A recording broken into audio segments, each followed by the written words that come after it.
Students, good morning to all. And today we will read the chapter Why the Novel Matters.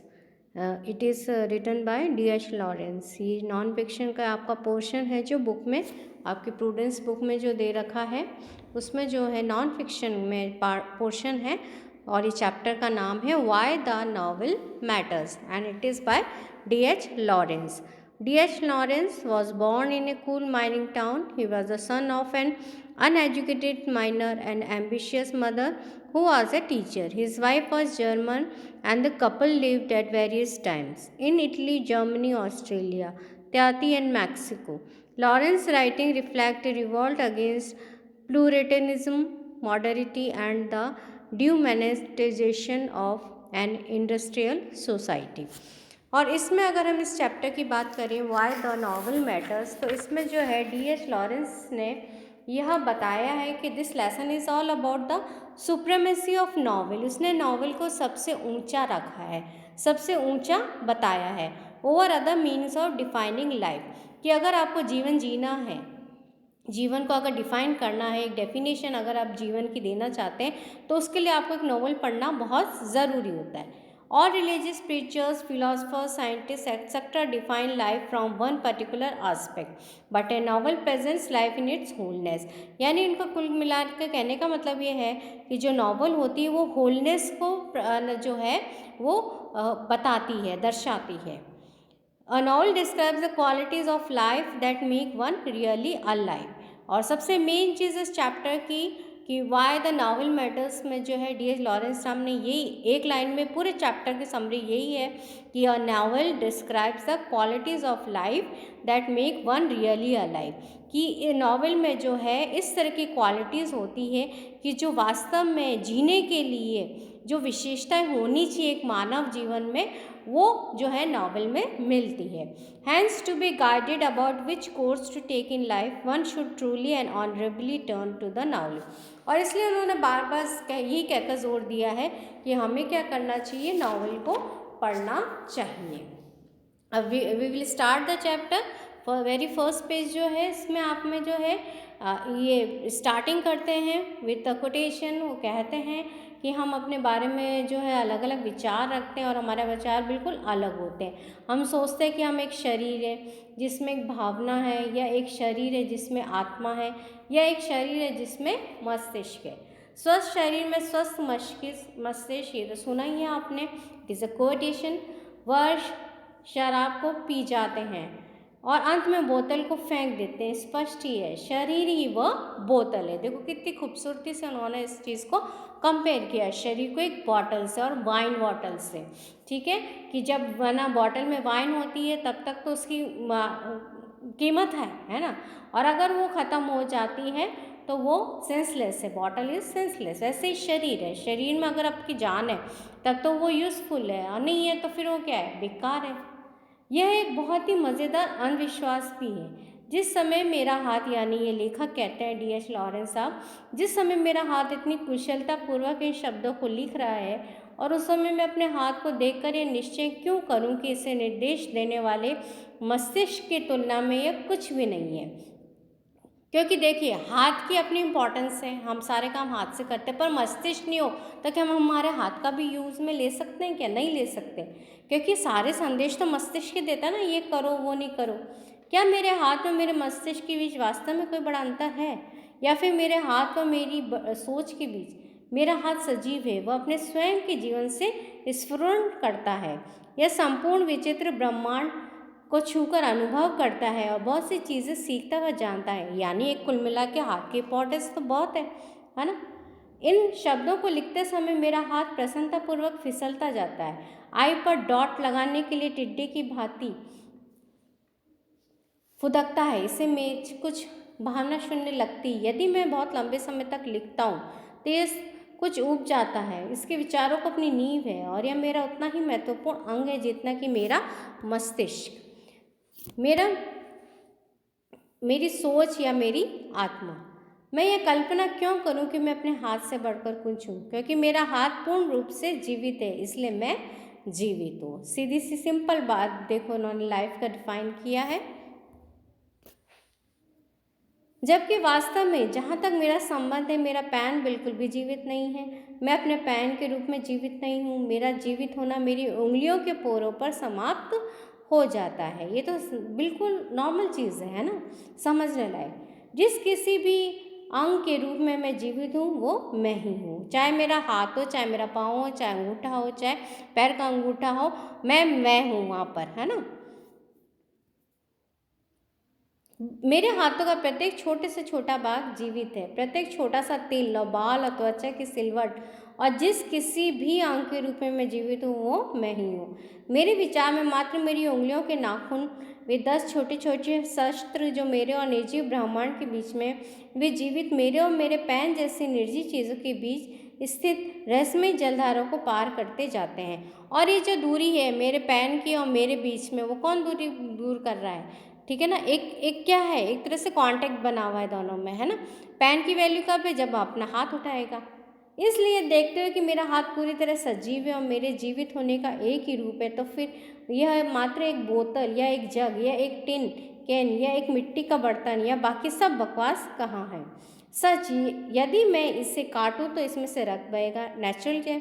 जैसे कि चेरियों में से भरी एक कैन में से निकलता हुआ लाल पदार्थ। इसने कंपेयर किया है कि खून किस तरह से निकलेगा यदि आप काटेंगे तो। लेकिन वह त्वचा जिससे काटा जाता है और वह नसें जिनमें रक्त बहता है और वे हड्डियां जो कभी दिखाई नहीं देनी चाहिए, वे सब बिल्कुल उतनी ही सजीव है जितना वह रक्त जो बहता है। इसलिए टिन कार्य कर सकता है या मिट्टी का बर्तन, ये सब अवधारणा मात्र बकवास है। और एक उपन्यासकार होने पर यह बात सीखते हैं, यदि आप एक पादरी, ये एक दार्शनिक, ये एक वैज्ञानिक, ये एक मूर्ख व्यक्ति भी हैं, तो आपकी इसी बात को नहीं जानने की बहुत संभावना रहती है। यदि आप एक पादरी हैं तो आप स्वर्ग में आत्माओं के बारे में बात करते हैं, देखा होगा आप लोगों ने, जो भी प्रीचर्स होते हैं। यदि आप एक उपन्यासकार हैं तो आप जानते हैं कि स्वर्ग आपके हाथ की हथेली में है और आपकी नाक की छूट पर है, क्योंकि वे दोनों सजीव हैं। और सजीव मनुष्य जो निश्चित रूप से उससे बढ़कर है, जो आप स्वर के बारे में कह सकते हैं, ठीक है। यानी आप हैं, आप जिंदा हैं, ठीक है। स्वर की बात जो है, ठीक है, ये कौन बात करता है, ये फिलोसफिकल प्रीचर, ये सब बातें बताते हैं। सर जीवन के बाद मिलता है और मैं एक उपन्यासकार के रूप में जीवन के बाद में मिलने वाली किसी चीज़ के बारे में इच्छुक नहीं हूँ। यानी कुल मिला के वो जो है सिर्फ और सिर्फ लाइफ, जो लाइवली लाइफ जी रहे हैं उनकी बात करता है, उन्हीं को वो मानता है। उसके बाद कोई जीवन नहीं, कोई वो नहीं है। इस तरह से ये टी.एच. लॉरेंस आप मानते हैं इस चीज़ को। यदि आप एक दार्शनिक हैं तो आप शाश्वत की बात करते हैं और पवित्र भावना की बात करते हैं, तो ये सब कुछ जानती है। लेकिन यदि आप एक उपन्यास को ले और आप तुरंत महसूस करेंगे कि शाश्वतता मेरे शरीर रूपी जग का हैंडल मात्र है। जबकि यहाँ तक जानने का प्रश्न है, यदि मेरी उंगली आग में होगी तो मैं जान जाऊँगा कि आग जलाती है, क्योंकि दिखती बात है। मेरा ये ज्ञान बहुत ज़ोरदार और महत्वपूर्ण होगा। यह बात निर्वाण यानी मोक्ष, परम मुक्ति को मात्र एक अटकल के रूप में छोड़ देती है। अरे हाँ, मेरा शरीर सजीव, मैं जानता हूँ, तीव्रता से जानता हूँ। और जहाँ तक संपूर्ण ज्ञान के योग की बात है, उन सब चीज़ों के एकत्रीकरण से अधिक कुछ भी नहीं हो सकता जिन्हें मैं शरीर में जानता हूँ और प्रिय पाठक तुम शरीर में जानते हो। नेचुरल चीज़ ये है कि इसमें ये जो है पॉइंट ऑफ व्यू जो है व्यू ये है लेखक का, कि वो कुल मिला के जो है नाशवान शरीर पे विश्वास करता है ना। वो शरीर पे विश्वास करता है कि जो लाइवली जो जी रहा, और वो लाइवली जीना कौन चीज़ें सिखाती है, केवल और केवल एक उपन्यास सिखाता है, नॉवल सिखाता है। ये लेखक का अनुमान है, ठीक है। ये निंदित दार्शनिक ऐसी बात करते हैं मानो ये अचानक भाप में चले गए हो, शरीर से ऊपर उठ गए हों और उस स्थिति में अपने शरीर में होने की स्थिति से अधिक महत्वपूर्ण हो। यह बकवास है। प्रत्येक व्यक्ति का, जिसमें दार्शनिक भी शामिल है, अपनी उंगलियों के छोरों पर अंत होता है। यही उसके सजीव अस्तित्व का अंत होता है।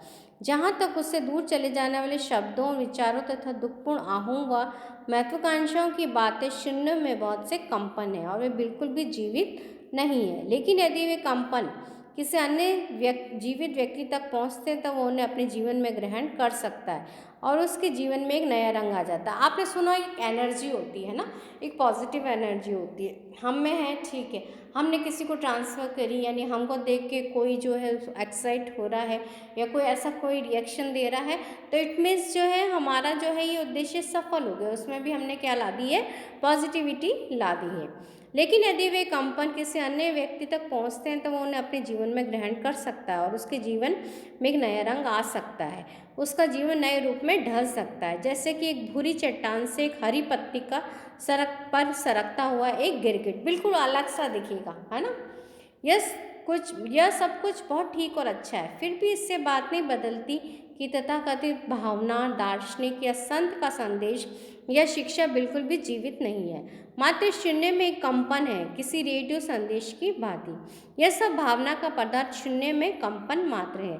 यदि एक सजीव व्यक्ति के रूप में आप किसी अन्य के कंपन से नए जीवन में कंपन करते हैं, उस कंपन से आपके जीवन में कुछ परिवर्तन होता है, तो ये इसलिए है क्योंकि आप सजीव व्यक्ति। और ये क्यों हो रहा है, पॉजिटिविटी क्यों आ रही है, हम में से दूसरे में ट्रांसफ़र होगी, दूसरे से तीसरे में ट्रांसफ़र होगी, वाई सो, ऐसा क्यों हुआ, क्यों, क्योंकि आप एक सजीव है, आप इस चीज़ को क्या कर रहे हैं, महसूस कर सकते हैं और आप उनसे सजीव अस्तित्व में विविध तरीक़ों से जीवन व गति धारण करते हैं। लेकिन यह कहना है कि जो संदेश या भावना आप तक पहुँचती है वह आपके जीवित शरीर से अधिक महत्वपूर्ण है, बकवास है। आप यह भी कह सकते हैं कि रात्रि भोज में आलू का अधिक महत्वपूर्ण था। जीवन के अतिरिक्त कुछ महत्वपूर्ण नहीं है, ठीक है ना, nothing is important but life. ये किसका है, D.H. लॉरेंस आपका कहना। और यहाँ तक मेरी बात है, मैं पूर्ण रूप से जीवन का जीवित प्राणियों के अतिरिक्त और किसी चीज़ में नहीं देख सकता हूँ। जीवन जिसका प्रथम अक्षर L बड़ा लिखा जाए, मात्र वही जीवित व्यक्ति है। उसमें भी जीवन में भी देखो, लाइफ की स्पेलिंग L कैपिटल में। वर्षा में एक पत्ता गोभी भी जीवित पत्ता गोभी होती है। सभी जीवित चीज़ें अद्भुत हैं और सभी मृत चीज़ें जीवित चीज़ें कम महत्वपूर्ण अंग हैं। एक मृत शेर की अपेक्षा एक जीवित कुत्ता होना श्रेष्ठ है। मृत शेर की अपेक्षा एक जीवित कुत्ता होना श्रेष्ठ है, परंतु एक जीवित कुत्ते की अपेक्षा एक जीवित शेर होना श्रेष्ठ है। यही जीवन है। देखिए दोनों कितने कंट्रोवर्शियल जो है सेंटेंस थे, बट ये अपने में देखो एक मायने रखते हैं ना, अलग अलग हो गए इन दोनों के मायने। ऐसा कोई संत या दार्शनिक या वैज्ञानिक मिलना असंभव लगता है जो साधारण से सत्य का अनुसरण करता हो। वे सब एक प्रकार से दल बदलू हैं। संत स्वयं को बहुत से लोगों को अपने सामने आध्यात्मिक भोजन की भांति प्रस्तुत करना चाहता है। यहाँ तक कि फ्रांसीसी ऑफ एसेसी भी स्वयं को एक प्रकार के देवदूत फरिश्ते रूपी केक के रूप में प्रस्तुत करता है, जिसके एक एक स्लाइस सब ले सके। लेकिन एक फरिश्ता रूपी केक एक जीवित व्यक्ति से कहीं कम होता है और बेचारे संत फ्रांसिस को मरते समय अपने शरीर से क्षमा मांगनी पड़ सकती है। ओ मेरे शरीर, इतने वर्षों में मैंने तुम्हारे प्रति जो अन्याय किया उसके लिए मुझे क्षमा कर दो। या दूसरों के खाने का कोई वेफर, पतला बिस्कुट नहीं था।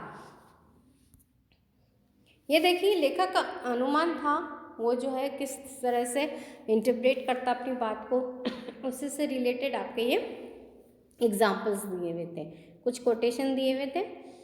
दूसरी ओर दार्शनिक, चूंकि वह सोच सकता है, निर्णय करता है। दार्शनिक कौन होता है, फिलोसोफर, कि विचारों के अलावा कुछ भी महत्वपूर्ण नहीं है, ठीक है ना। हमेशा फिलोसोफर ये सोचता है जो विचार है वही इम्पॉर्टेंट है। यह तो उसी तरह की बात है जैसे कि खरगोश, चूँकि वह छोटी छोटी गोलियां बना सकता है, निर्णय लेके छोटी छोटी गोलियों के अलावा कुछ भी महत्वपूर्ण नहीं है। यहाँ तक वैज्ञानिक की बात है, मैं जब तक बिल्कुल किसी काम का नहीं हूँ जब तक कि मैं एक जीवित व्यक्ति हूँ। वैज्ञानिक के लिए मैं एक मृत शरीर हूँ। वह मेरा एक मृत भाग सूक्ष्मदर्शी यंत्र के नीचे रखता है और कहता है कि वह भाग मैं हूँ। वह मेरे टुकड़े कर देता है और कहता है कि पहले एक टुकड़ा और फिर दूसरा टुकड़ा मैं हूँ। मेरा हृदय, मेरा जिगर, मेरा उदर, ये सब विज्ञान के अनुसार मैं रहा हूँ। और आजकल मैं तो यह मस्तिष्क या तंत्रिकाएँ या ग्रंथियाँ या तंतुओं की पंक्ति में कुछ और अधिक आधुनिक वस्तु हूँ।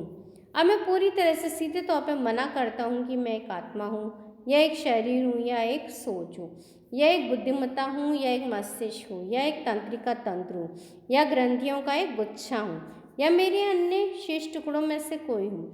संपूर्ण अंश से बड़ा होता है और इसलिए मैं जो कि जीवित व्यक्ति हूँ अपनी आत्मा से या भावना से, शरीर से या सोच से या चेतना से, अन्य किसी भी चीज़ से जो मेरा मात्र एक टुकड़ा है से बढ़कर हूँ। मैं एक व्यक्ति हूँ, जीवित व्यक्ति। मैं एक जीवित व्यक्ति हूँ और जहाँ तक मेरे वश में हूँ, मेरा एक जीवित व्यक्ति बने रहने का इरादा है।